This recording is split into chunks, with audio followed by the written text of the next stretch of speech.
أعمالنا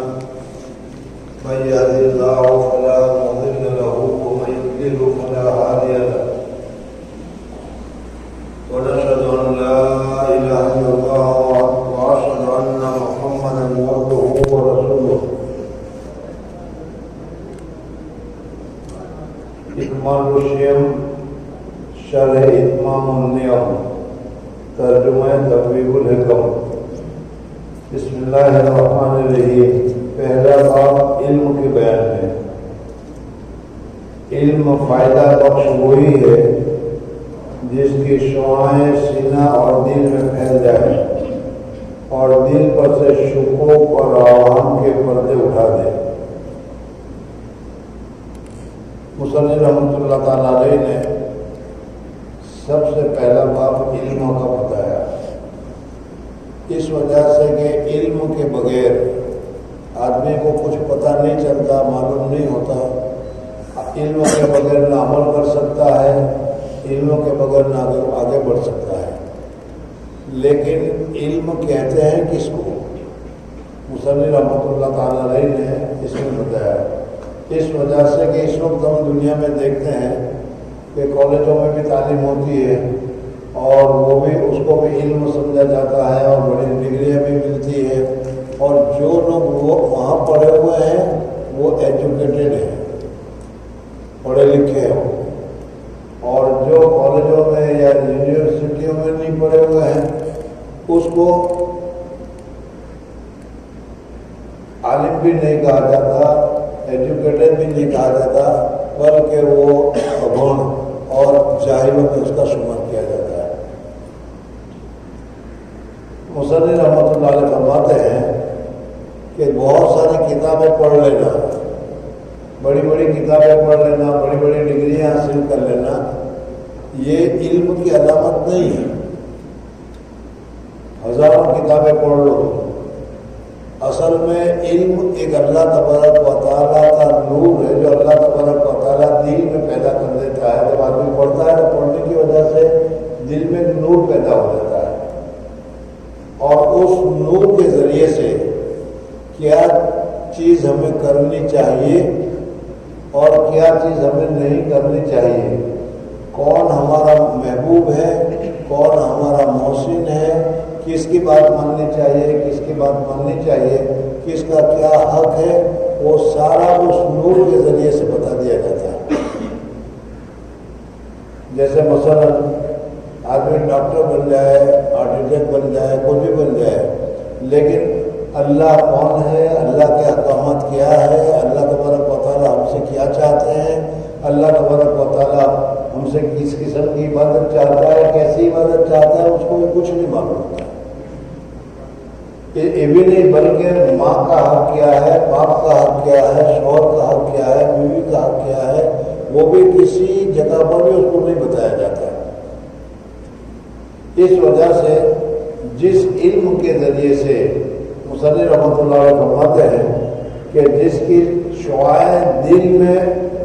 پھیل جائے اور دل پر سے شکوک اور شبہات کے سارے بادل کو ہٹا دے، اور پتہ چل جائے کہ شوہر کا کیا حق ہے، پتہ چل جائے کہ باپ کا کیا حق ہے، پتہ چل جائے کہ ماں کا کیا حق ہے، اس کی کتنی خدمت کرنی چاہیے، ماں کے پاؤں کے نیچے جنت ہے، کیا جو ساری چیزیں ہیں، یہ سب جو معلوم جائے اس کا نام ہے علم. علم فائدہ بخش اور نافع سے مراد حق تعالیٰ کی ذات اور صفات کا علم ہے کہ جس علم کے ذریعے سے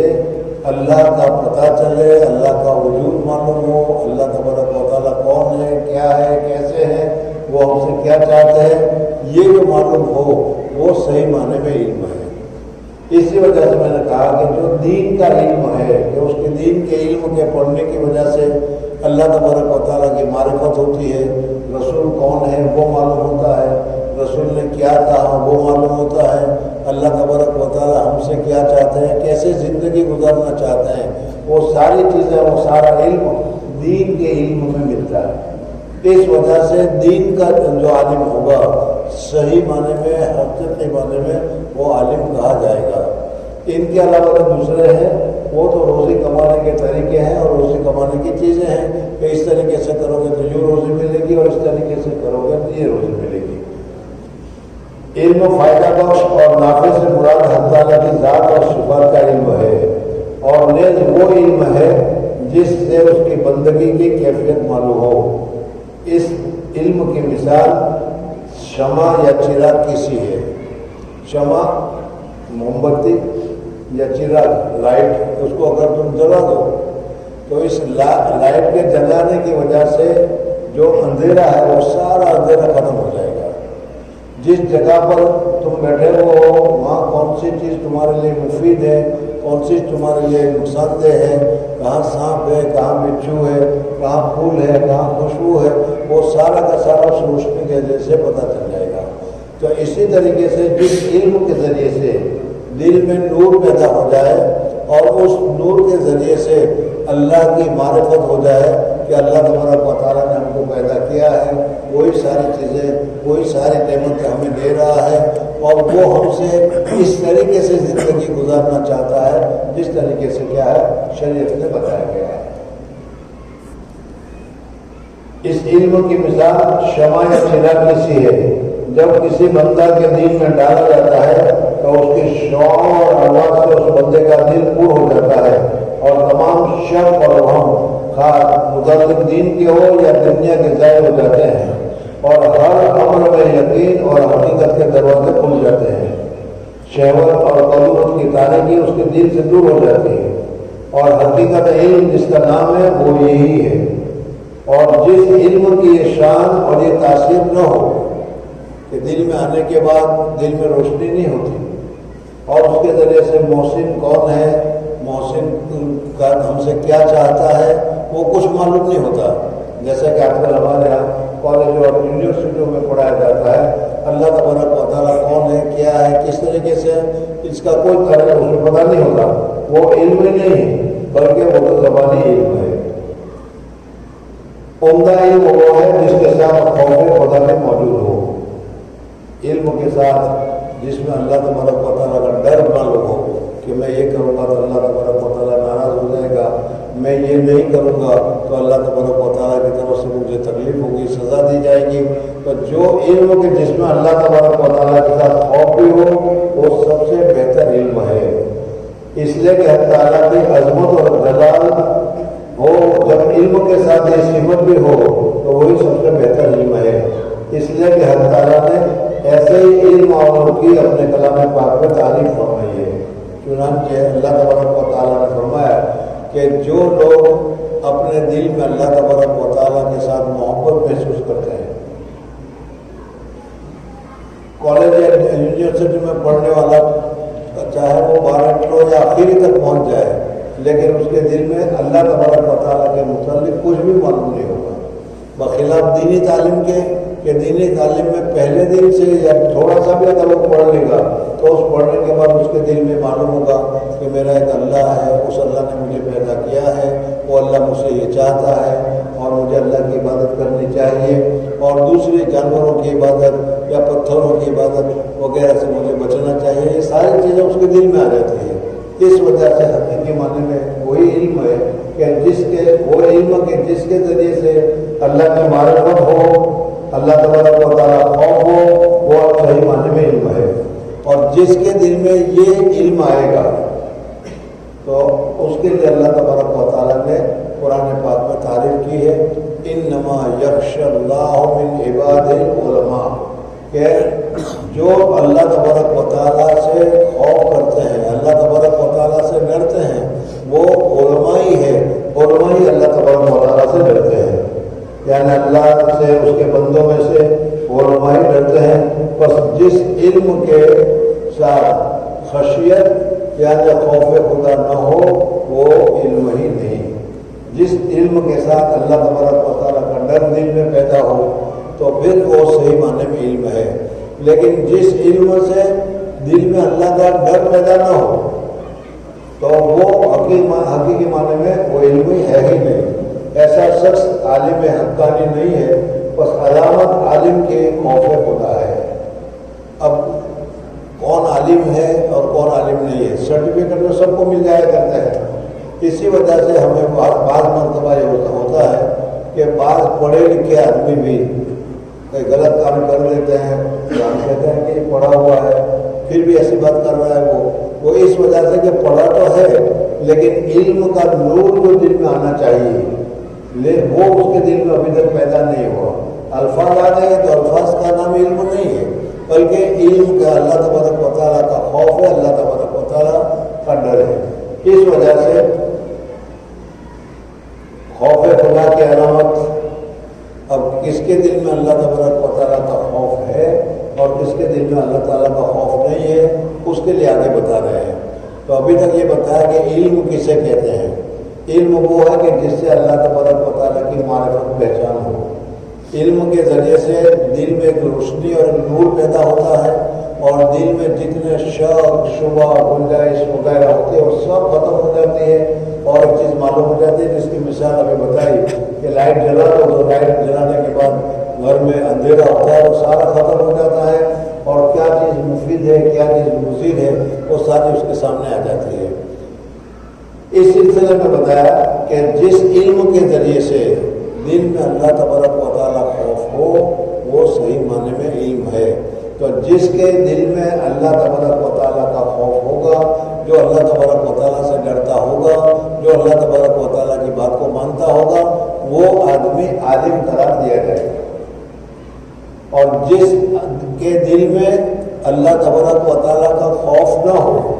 اللہ تبارک و تعالیٰ کو نہیں مانتا، اللہ تبارک و تعالیٰ کو نہیں سمجھتا، چاہے کتنی اونچی ڈگری اس کے پاس موجود ہو، لیکن شریعت کے اعتبار سے وہ آدمی عالم کی کیٹیگری میں عالم میں داخل نہیں ہے۔ اللہ تبارک و تعالیٰ نے قرآن پاک میں فرمایا کہ علماء ہی اللہ تبارک و تعالیٰ سے ڈرتے ہیں۔ اس لیے جس علم میں تقویٰ ہو، جس آدمی میں تقویٰ ہو، جو آدمی اللہ تبارک و تعالیٰ سے ڈرتا ہو، وہ آدمی صحیح معنی میں عالم ہے، چاہے اس کے پاس ڈگری ہو چاہے اس کے پاس ڈگری نہ ہو۔ اور اگر ڈگریاں بہت ساری ہیں لیکن دل میں اللہ کا خوف نہیں ہے، باپ کے ساتھ احترام نہیں، ماں کے ساتھ احترام نہیں، تو ایسے آدمی چاہے کتنا ہی بڑا کیوں نہ ہو لیکن اس صورت میں اس کو علماء کی کیٹیگری میں یا علماء میں اس کو شامل نہیں کیا جائے گا۔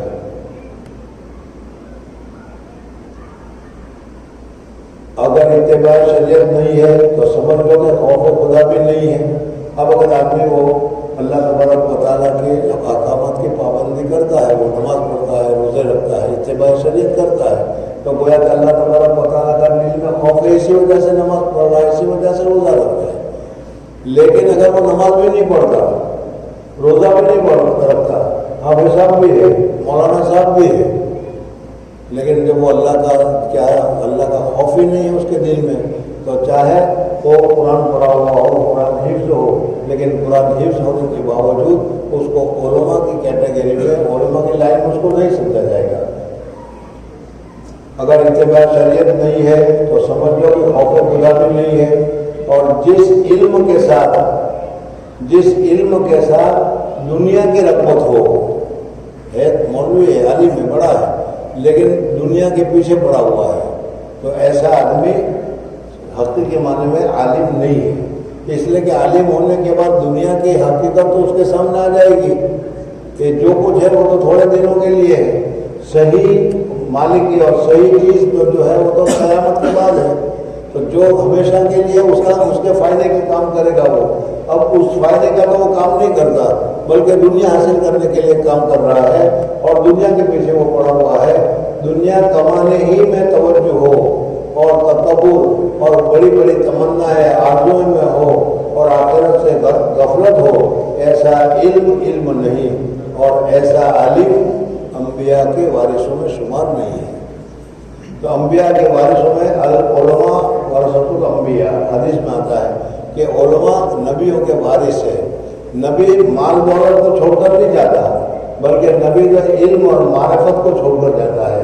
اس وجہ سے جس آدمی کے دل میں اللہ کی معرفت آئے، اللہ کی پہچان آئے، اللہ تبارک و تعالیٰ کا خوف آئے، شریعت کی پابندی آئے، شریعت کے مطابق عمل کرنے والا ہو، تقویٰ والا ہو، تو ایسا آدمی گویا کہ حضور اکرم صلی اللہ علیہ وسلم اور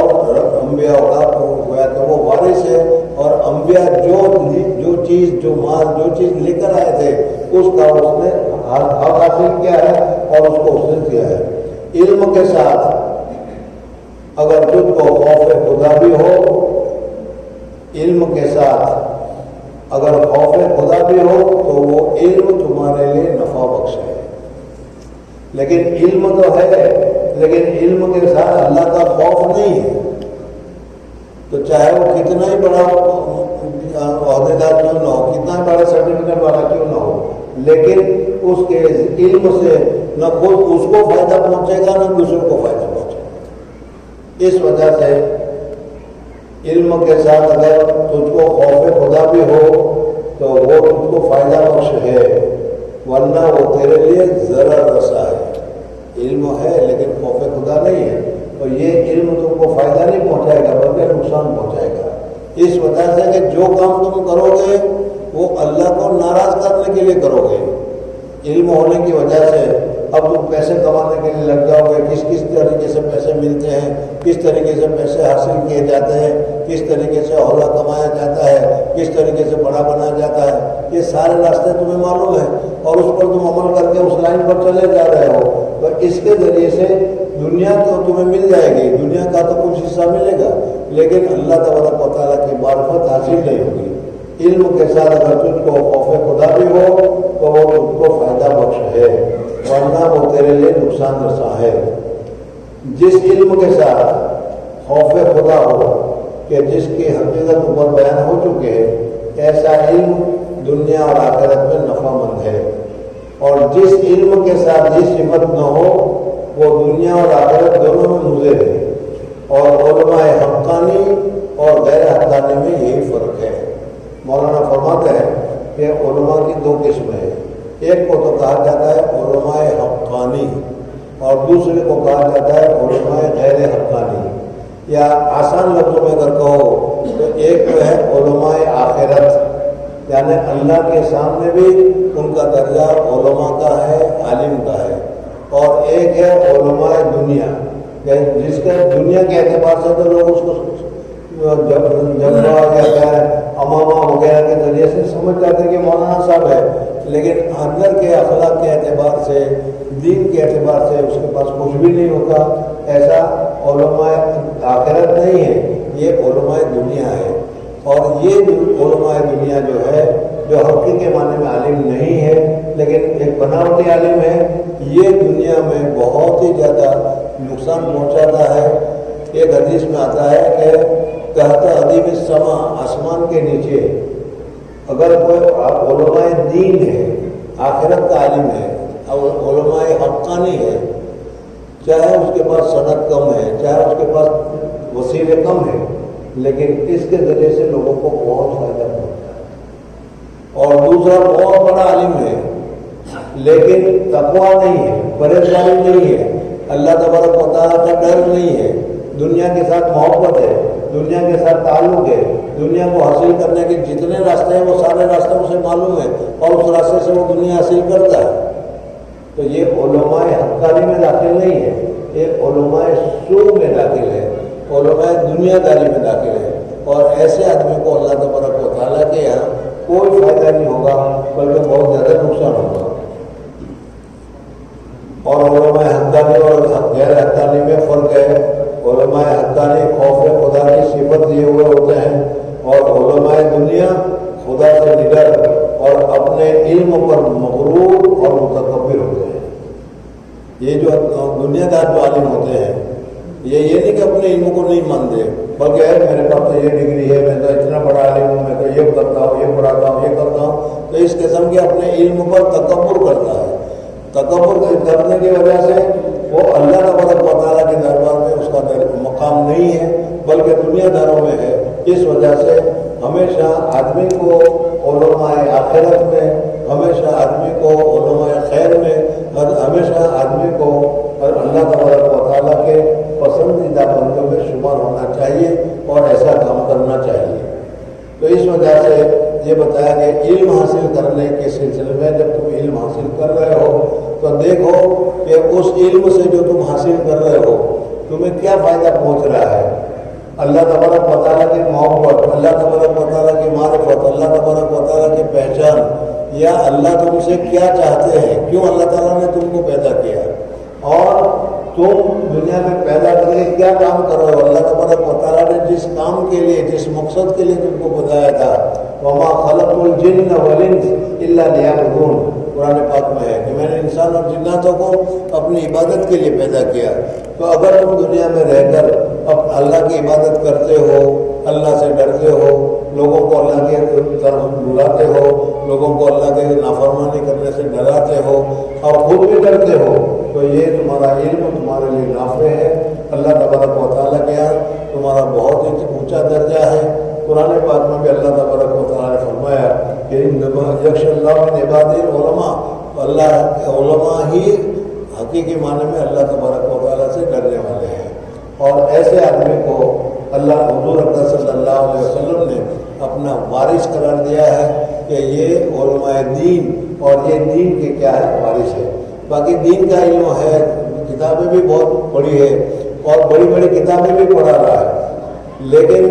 اللہ تبارک و تعالیٰ کے ساتھ تعلق نہیں ہے، اللہ کی لگا پر دنیا کے ساتھ محبت ہے، مال اس کو اچھا لگتا ہے یا مال کو حاصل کرنے کی زیادہ فکر کرتا ہے،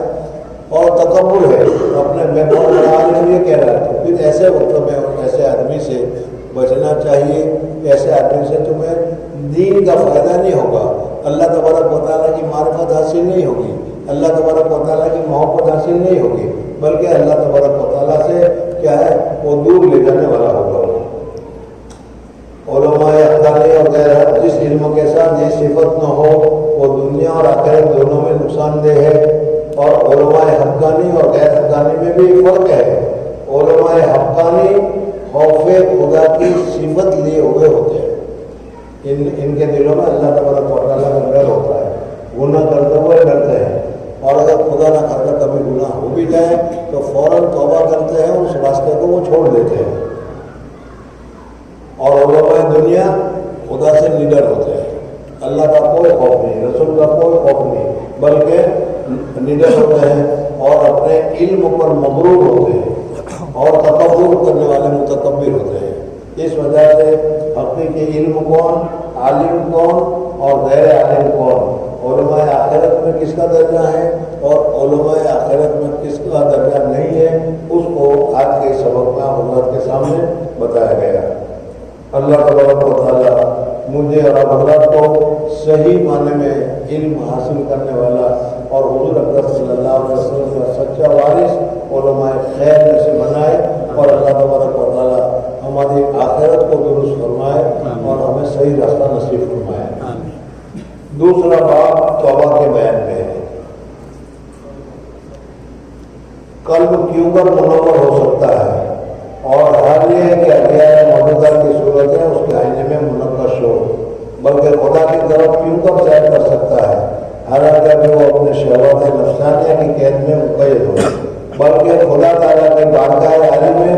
داخل ہونے کی کیوں کر تما کر سکتا ہے، اور وہ اپنے غفلتوں کی ناپاکی سے پاک نہیں ہوا، بلکہ دقائق کے اثرات کے سمجھنے کی کیوں کر توقع رکھتا ہے، اور وہ اپنی نالبہ حرکتوں سے باز نہیں آیا۔ مصنف رحمۃ اللہ تعالیٰ علیہ نے یہاں پر چار چیزیں ایک ساتھ بتائی۔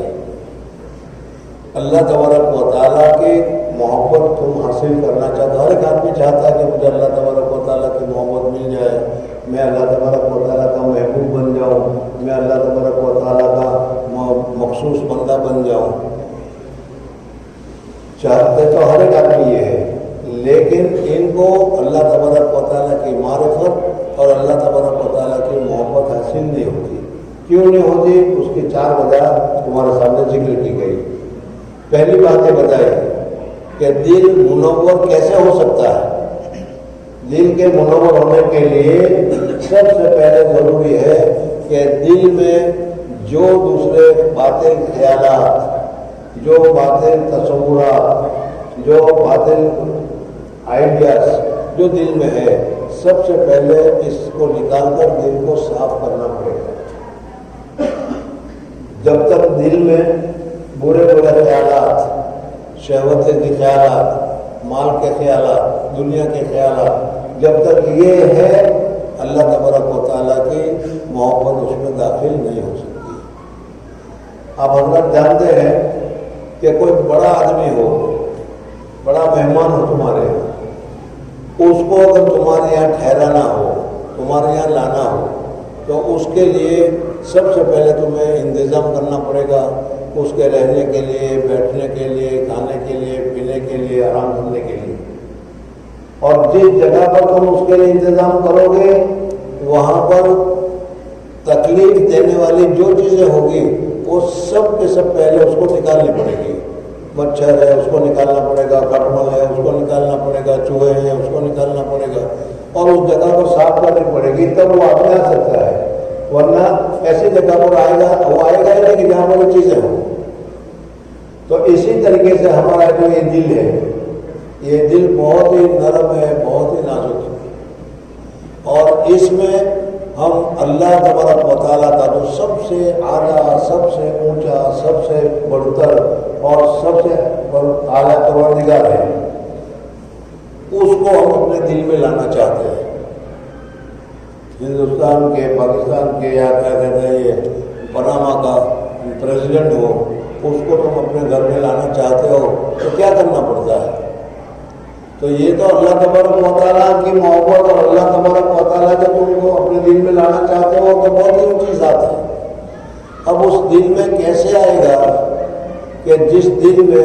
خواہشات، مال کی خواہش، مال کی خواہش، عورتوں کی خواہش، بچوں کی خواہش، مکان کی خواہش، اس قسم کی ساری خواہشیں بڑی بڑی ہو، کل وہ کیوں کر منور ہو سکتا ہے، اور حال یہ ہے کہ اندھیار موجودات کی صورتیں اس کے آئینے میں منقش ہو۔ دل میں غیر کی لکش ہے، اچھا مکان چاہیے، اچھی گاڑیاں چاہیے، مال چاہیے، اس قسم کے دل میں اگر تم خیال لیے ہوئے ہو تو ایسے دل میں اللہ تبارک و تعالیٰ کی محبت کیسے آ سکتی ہے؟ اس وجہ سے کہ اللہ تبارک و تعالیٰ اور دنیا کی عزت، دنیا کی محبت، دنیا کی چیزیں یہ الگ چیز ہے، اللہ تبارک و تعالیٰ کے خلاف ہے۔ جب اللہ تبارک و تعالیٰ کے خلاف ہے اور تم اس دل میں لانا چاہتے ہو کہ جس میں کمال بلینئر بن جاؤ، یہ خیال ہے، کسی طریقے سے حلال طریقے بنو، حرام طریقے سے بنو، پیسے آ جانا چاہیے، مکان بڑھیا ہونا چاہیے، گاڑی بڑی ہونی چاہیے، کپڑے عمدہ ہونا چاہیے، اگر اس قسم کے خیالات ہیں تو پھر اس قسم کے خیالات ہونے کے ساتھ دل میں اللہ تبارک و تعالیٰ کا ایمان، اللہ تبارک و تعالیٰ کی محبت، اللہ تبارک و تعالیٰ کی معرفت کیسے پیدا ہو سکتی ہے؟ تو پہلی بات یہ بتائی کہ قلب کو اگر منور کرنا ہو، قلب کو اللہ تبارک و تعالیٰ کے نور کے ساتھ اگر تمہیں منور کرنا ہے تو سب سے پہلے یہ جو تصویریں ہیں دنیا داری کی، یہ دنیا داری کی تصویریں تمہیں اپنے دل سے نکالنی پڑے گی۔ اگر یہ نکل گئی تو پھر اللہ تبارک و تعالیٰ کی محبت اس میں داخل ہو جائے گی۔ جیسے کیا چوہے وغیرہ ہیں وہ نکل گئے تو پھر اس آدمی کو تم وہاں پر رکھ سکتے ہو، بلکہ خدا تعالیٰ کی طرف کیوں کر سیر کر سکتا ہے۔ یہ اسی بات کی دوسری دلیل بتائی کہ اللہ جل جلالہ کو اگر تم حاصل کرنا چاہتے ہو، اللہ سے ملاقات کرنا چاہتے ہو، اللہ سے محبت کرنا چاہتے ہو، اللہ کے اوپر ایمان لانا چاہتے ہو، تو تم کو سب سے پہلے شہوت نفسانیہ کو چھوڑنا پڑے گا۔ اپنی نفسانی جو خواہشات ہے، سونا ہے، کھانا ہے، پینا ہے، جمع کرنا ہے، یہ ساری شہوت جو ہے ضرورت سے زیادہ اس میں ہم لگے ہوئے ہیں۔ سونے کے لیے بھی اگر ہم کو سلایا جائے، 24 گھنٹے مسلسل سلایا جائے تو بھی ہمارے لیے نیند کم پڑے گی۔ یہ ایسا سونا یہ خلاف ہے، سونے کی ضرورت تو ہے لیکن سائنس بھی کہتا ہے کہ 6 گھنٹے 8 گھنٹے سو لو ہمارے تندرستی کے لیے کافی ہے، لیکن یہ تو سونے میں پڑ رہا ہے کہ وہ رلا ہی رہتا ہے، سو ہی جاتا ہے۔ حضرت شیخ نور اللہ مرقدو نے ایک قصہ سنایا تھا اپنے خادم کا ایک زمانے میں، کہ وہاں کوئی خادم تھا، اس نے محرم کا یا شعبان کا ہے تو درمیان کا رمضان کے علاوہ کا کوئی روزہ رکھا تھا، اور عامتاً جیسے روزہ میں ہم لوگ کرتے ہیں کہ روزہ میں روزہ رکھنے کے بعد پھر نیند نہیں نکالتے، زیادہ کرتے ہیں کی نماز پڑھی اور فجر کی نماز پڑھ کے سو گیا اور ظہر تک سوتا رہا. ظہر کا وقت آیا تو ظہر کی نماز پڑھی اور ظہر کی نماز پڑھ کر پھر سو گیا اثر تک. پھر اثر میں اٹھا اور اثر میں اٹھنے کے بعد وہ کہتا ہے کہ روزہ رکھنے کی وجہ سے نیند بھی تو نہیں آتی. حضرت فرماتا ہے کہ صبح سے سویا ہے, اثر تک سویا ہے, پھر بھی کہہ رہا ہے کہ روزہ رکھنے کی وجہ سے نیند بھی تو نہیں آتی. ارے بھائی اتنا سارا سونا یہ تو جانوروں کا کام ہے کہ 24 گھنٹے وہ سوتے رہتے ہیں. ہمیں جانور تھوڑا بنایا گیا ہے اللہ تبارک و تعالیٰ نے. یہ یاد کھانے کا ہے 24 گھنٹے کھانا چالو ہی چالو. یہ بھی جانوروں کی علامت ہے. بھینس کو تم نے دیکھا ہوگا, جانوروں کو دیکھا ہوگا کہ جتنا کھانا اس کے سامنے ڈال دیتا وہ کھاتے ہی رہتے ہیں. تو زیادہ کھانا, زیادہ سونا اور جمع کی ضرورت یہ لمیٹڈ ہے وہاں تک تو ٹھیک ہے, لیکن پھر ہر وقت اسی کے پیچھے پڑا ہوا ہوتا ہے. تو فرماتے ہیں کہ اگر تمہاری حالت ایسی ہے کہ نفس کی خواہشات کے پیچھے آنکھیں بند کر کے تم پڑے ہوئے ہو, تو ایسے خواہشات نفسانی والا آدمی اللہ تبارک و تعالیٰ کی معرفت حاصل کرنا چاہے تو وہ حاصل نہیں کر سکتا. اس وجہ سے تمہارے سب سے پہلے اگر یہ چیزیں ہیں تو اس کو درست کرنے کی ضرورت ہے. بلکہ خدا تعالیٰ کی طرف بالکل کو سیر کر سکتا ہے, حالانکہ وہ بھی شہوات نفسانیہ کی قید میں مقید ہے, بلکہ خدا تعالیٰ کی بارگاہ عالی میں وہ داخل ہونے کی کیوں کر تمنا کر سکتا ہے, حالانکہ اپنی غفلتوں کی ناپاکی سے وہ پاک ہی نہیں ہوا. اللہ تبارک و تعالیٰ کا دربار تو بہت پاک ہے, اس میں داخل ہونے سے پہلے تم کو پوری طریقے سے پاک صاف ہونا ضروری ہے. جیسے میں نے ابھی مثال بیان کی کہ کوئن کے پاس یا پریزیڈنٹ کے پاس اگر تم جاؤ گے تو اس طریقے سے ایسے میرے کمرے میں فوراً جانا چاہو تو نہیں جا سکتے, بلکہ وہاں کے جانے کے جو آداب ہیں, کپڑے اس طریقے سے ہونے چاہیے, کپڑے ایسے ہونے چاہیے, ایسے کپڑے پہنے ہوئے ہو تبھی جا سکتے ہیں. دنیا کے قانون ہے. تو جب اللہ تبارک و تعالیٰ کے دربار میں تمہیں جانا ہے تو اللہ کے دربار میں جانے کے وقت میں تمہیں ان تمام گندگیوں سے, خواہشات سے, نفسانی خواہشات سے, کھانے کی خواہش ہے, سونے کی خواہش ہے, جمع کی خواہش ہے, اس سب خواہشات کو چھوڑ کر اگر تم پاک صاف ہوں گے تو پھر اس صورت میں اللہ تبارک و تعالیٰ کے دربار میں جانے کا موقع ملے گا. اپنی غفلتوں کی ناپاکی سے پاک نہیں ہوا, بلکہ